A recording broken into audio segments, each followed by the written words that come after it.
Hi, I'm the Mitten, and you're listening to the Mitten on Knittin. Thanks for tuning in.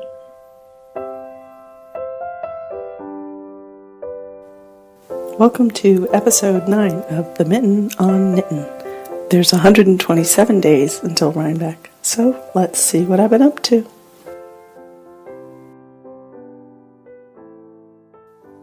In loose threads this week, we on our Ravelry board, the Mitten on Knittin, we still have our sock along or short is still going on, so drop in and show off a photo of your sock. And the Festival Frocks contest is going on as well, so stop in and pop off a pic of your festival frock. We did take a close examination of the rules, and it is something that you will be wearing at the festival. So that question was brought up on the board, so I just wanted to go over that. Also, on Ravelry, I don't know if you've been reading along on the Rhinebeck thread, but there's actually a woman who's planning for the 2017 trip to Rhinebeck, so I thought I was a little, a little obsessive for trying to plan so many months in advance for the 2016 trip to Rhinebeck.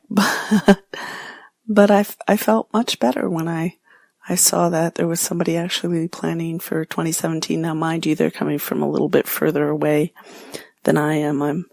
I'm just about an hour down the road from the fairgrounds, so not so far away, but still, preparations must be made, plans. There's the breakfast to plan, there's the vendor lists to go over, and, the sweater, the competition piece is 101 things. Vacation time to get off, because, I need those days off work so I can focus on fleece, and fiber. Anyway, so that's it for loose threads. Stop on by Ravelry and contribute if you want, or just take a read. I wanted to say a little bit about the not a sponsor advertisements.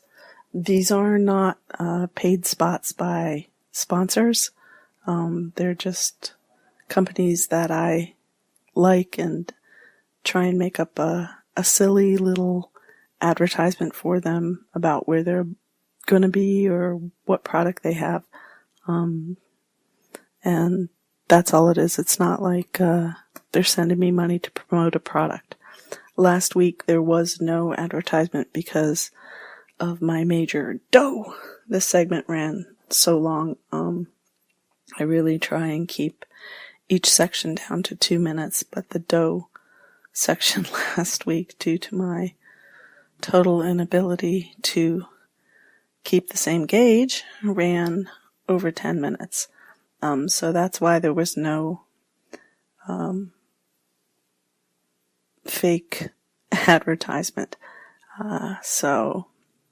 But it's not like somebody was paying me to do it anyway, so there you have it, there it is. So if the segments run long, I try and keep it about the same length every week. I don't want it to turn into a lengthy thing, kind of like what I'm doing right now, which is endlessly talking about the same thing over and over again, turning this explanation of why it shouldn't be lengthy into something lengthy, so I'll stop now. So what's fit in the mitten this week? This week, of course, we're continuing on with wool socks, although there were a few days where I went without socks, but that was at home, not at work. And the Jared Flood scarf is still making the rounds as the pillow for the commute.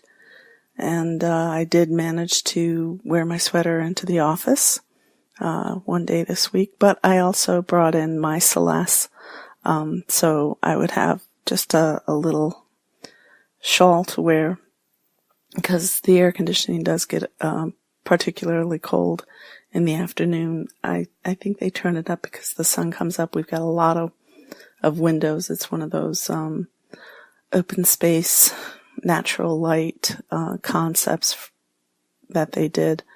And they applied it to this really old building that I work in, so it's kind of weird on the outside. It's like old classic Manhattan row house architecture, and on the inside it's this like modern Burger King kind of look to it. It's bizarre. It's not as bad as Burger King. It's not all laminated and everything. It uses natural woods and glass and such, but it's just the juxtaposition between the external architecture and the internal that it makes me, I get taken aback by it every time I go to the office. But hey, it works. We get a lot of light in there, and like I said, the air conditioning gets turned up in the afternoon, so it gave me an excuse to wear my Celeste, which I really like. It's a lovely gray Shetland lace shawl, and I enjoy having a reason to wear it. So that's what's fit in the mitten this week. What have I been knitting? Well, of course I've been working on the Rhinebeck 2016 sweater, Cahoots. I did stop and do the measurement and decided that I was just going to go on and see what happens with it. I'm just about up to the armhole and ready to split off for the front and back, because it's knit from the bottom up to the armhole, and then you split off for the front and back and keep going on. And when I get up to the shoulder, I'll pin it together and try it on. I'm doing about 110 yards a day on a good day. So, knitting as fast as I can. And if it doesn't work out when I get the body of it done, I'll figure something out. But right now, I'm enjoying knitting the pattern, the cables. I didn't want to do cables because it's kind of onerous to remember, front, back, left, right, find a cable needle or balance the unheld stitches off the needles, and then, the train takes a lurch and you pull the knitting and the stitches come out, which has happened a time or two, but it's not too bad. It's just a 4-stitch cable. Pretty simple. There's only 4 of them. And just nice little delicate design, which I enjoy. So that's what I've been knitting, the socks and mini heels, working my way up the ankle, and the Rhinebeck 2016 sweater. What have I been spinning? Well, I finished up the white merino. Done on the wheel. I'm still working on the drop spindle white merino. That's not done yet. But as far as the wheel spun, that merino's finished. And, actually it needs to be plied still. I keep thinking I had that plied, but I didn't. And then I have, the reason I got the wheel in the first place was, I keep calling it Shetland, but it's Icelandic. It's a pink lemonade colored Icelandic roving that I got, and I wanted to make a wisp scarf out of it. And I started drop spindling it back in 2012, and I kept thinking all the time I was drop spindling it that it would be much, much faster if I had a spinning wheel. So when I had the opportunity to get the wheel, that was the first project I thought about doing on the wheel. But I wasn't good enough to do it on the wheel because I couldn't spin thin enough and consistent. But if there's one thing the merino has taught me, is how to spin a heck of a lot thinner and much more consistently. So I spun up the rest. There were 4 ounces altogether. I spun up the rest of the Icelandic. And then I decided that I would join the wheel spun Icelandic with the drop spindle spun Icelandic. So I joined the singles together, did an Andean bracelet, and doubled it back and did a 2-ply out of it. I think it looks pretty nice. It's pretty even and consistent. The drop spindle is more consistent and finer most of the time than the wheel. But, that's just practice. I drop spindled for a year before I started using the wheel. But it looks pretty nice, and I haven't measured it off. It's still sitting on the wheel, releasing its energy. So I will scan it out on the Knitting Naughty and get it spot up this week, I hope. And that's what I've been spinning. What's finished this week? Nothing. I didn't finish anything because, like I said, the Icelandic is still sitting on the bobbin waiting for its spa time. So that makes that unfinished, and then the merino still needs to be plied, so that's not finished. The sweater's not finished. The socks of many heels are not finished, and the monster socks, they're so not finished that they're not even making it into my bag on the way to work anymore. Those socks are so huge, they'll be the death of me. Anyway, but the weeding in the garden is finished. Does that count? And so the vegetable garden's all ready to get its little seedlings put into it. And we got the garden tour coming up. It's in less than a month. So I'm going to count that as something that's finished, because that it was a lot of work. So mostly done by Mr. Mitten, but don't tell him I said that. He works so hard out there. But that's where my extra energy went, was to gardening, and that's where the focus will be for the next couple of weeks. Well, aside from, commuting to work and knitting and spinning.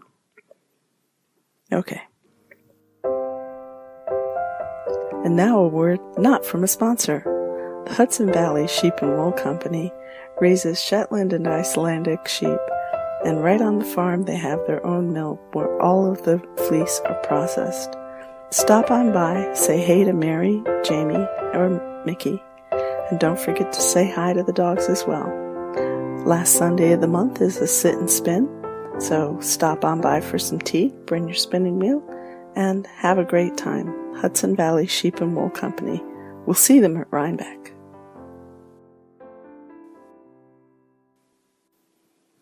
In Stash Up Down this week, there was no Stash Up, and since the fiber isn't officially done, there's no Stash Down.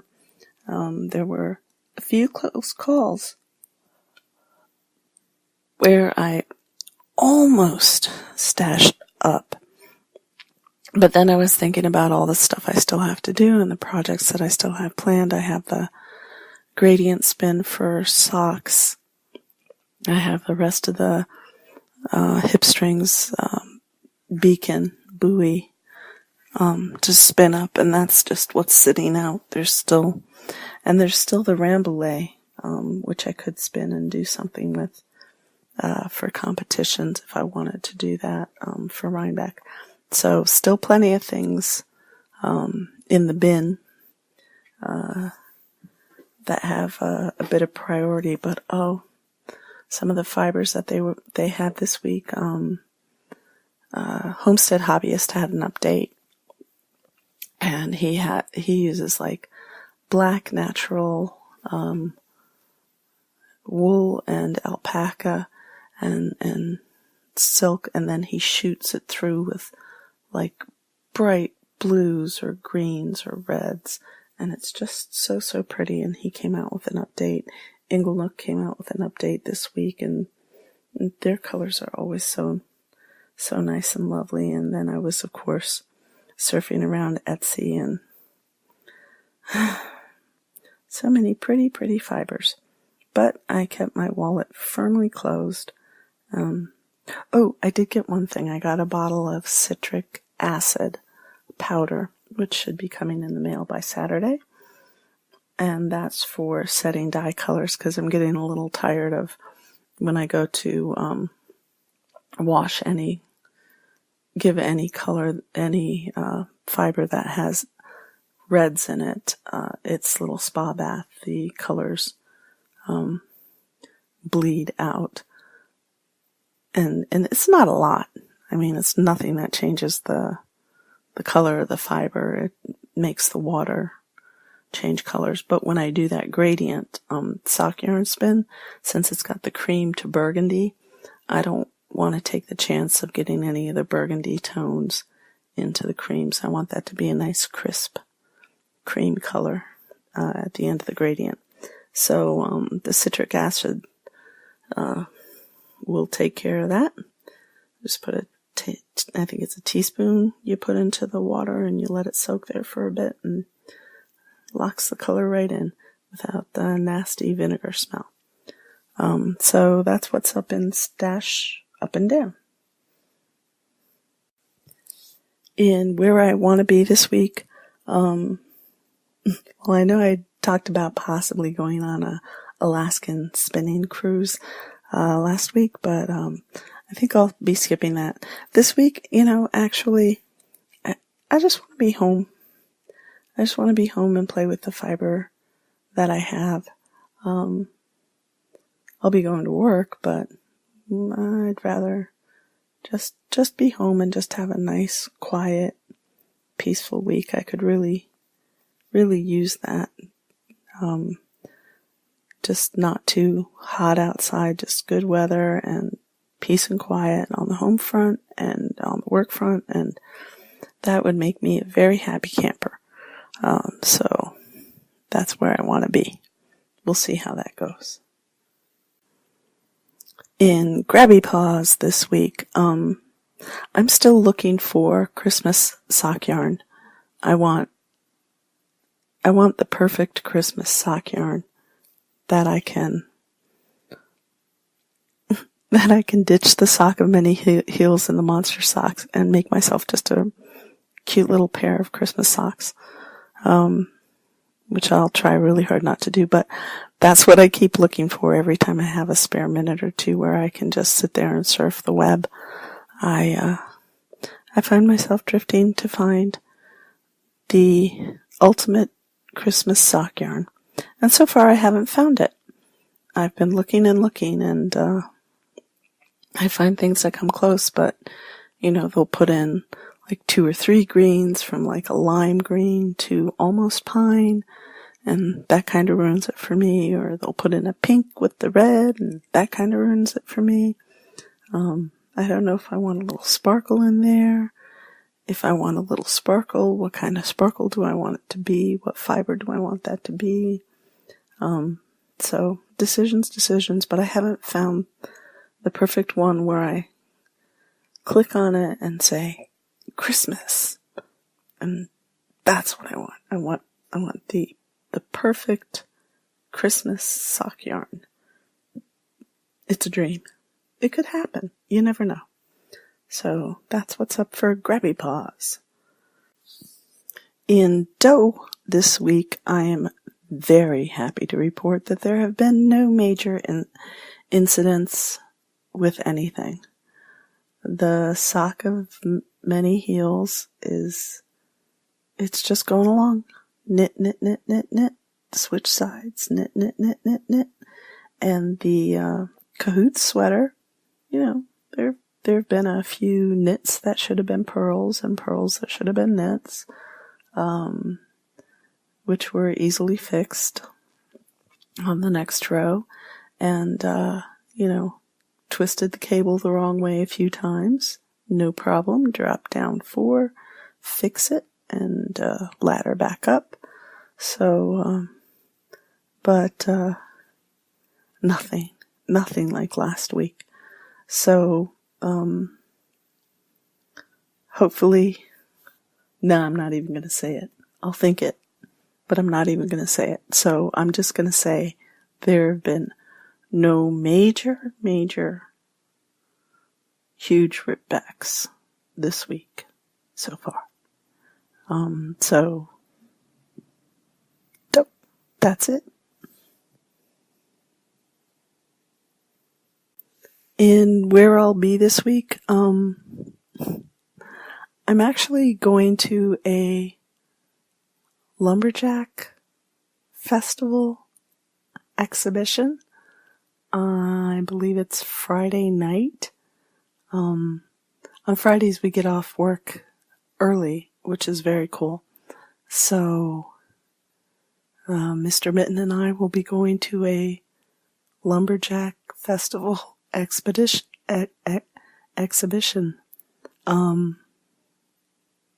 I've never been to one. I'm thinking it's going to be fun.